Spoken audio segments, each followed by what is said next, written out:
Right in the middle of training, you pull the reins harder because the horse isn't listening, and the horse resists even more. Another trainer asks softly, releases pressure immediately when the horse responds, and gets instant cooperation. You're using force and creating resistance. They're using invitation and creating partnership. Your hands are loud. Theirs are quiet. The horse fights you. The horse trusts them. What if every time you thought your horse was being stubborn, it was actually you pulling, rushing, or faking calmness that your horse saw through instantly? Here's what's actually happening. Horses are prey animals, hardwired to detect threats in microseconds. When you tighten your grip or speed up your movements, their nervous system reads you as a predator closing in.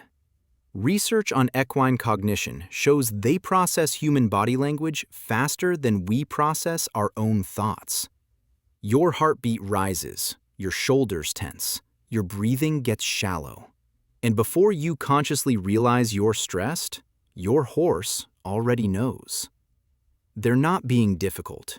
They're responding to biological signals you're broadcasting without permission. Think about the last time someone rushed you through something important. Maybe a friend interrupting mid-sentence, or a coworker hovering while you worked. You probably felt defensive, right? Horses experience that magnified 100 times because they can't ask you to back off. They just brace. And when they brace, you interpret it as disobedience, so you escalate. Now you're in a feedback loop where your pressure creates their tension, which creates more pressure from you, and suddenly nobody's learning anything. The trainers who get cooperation aren't magical. They're strategic about timing. When a horse shifts its weight toward the correct movement, even slightly, they release immediately. That release is the reward. It's the conversation. Horses don't understand punishment the way we do, but they're genius level at understanding relief. You ask, they try. You release, they understand. It's that simple. But most people hold pressure too long, waiting for perfection, and the horse never gets the message that they did something right. Here's where it gets interesting. Studies show horses remember human emotional states for months. If you show up angry on Tuesday, your horse might still be cautious around you on Friday, even if you're calm. They're not holding grudges, they're calculating risk. You've taught them you're unpredictable, so they stay on alert. Consistency isn't just about repeating cues. It's about showing up emotionally stable enough that your horse can relax into learning instead of surviving around you. And let's talk about that fake calmness thing, because it's costing you more than you realize.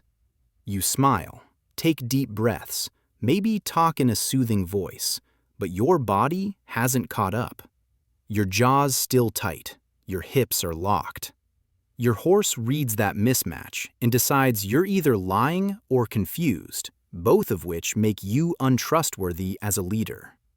Herd leaders are congruent. What they feel matches what they show. If you're anxious, own it. Step away, regulate yourself, then return. That honesty builds more trust than performing serenity ever will. Now think about your cues. Are you asking once and waiting, or asking 5 times in 3 seconds? Horses need processing time. Their brains work through pressure and release in stages. First, they assess whether the request is safe. Then, they consider how to respond.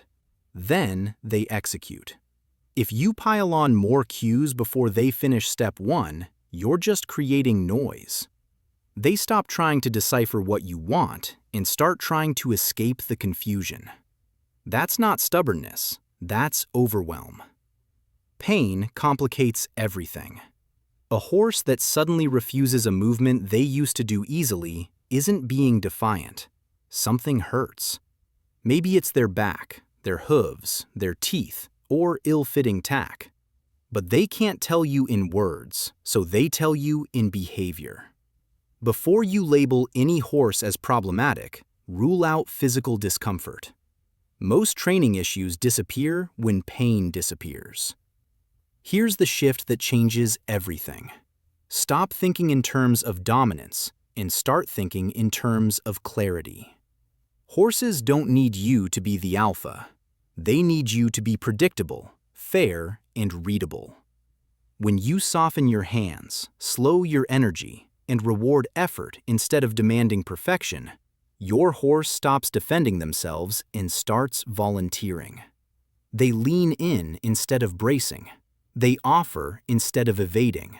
And suddenly, the partnership you wanted was there all along, waiting for you to stop shouting and start listening. Your horse isn't the problem. Your approach is. Fix your half and watch theirs transform.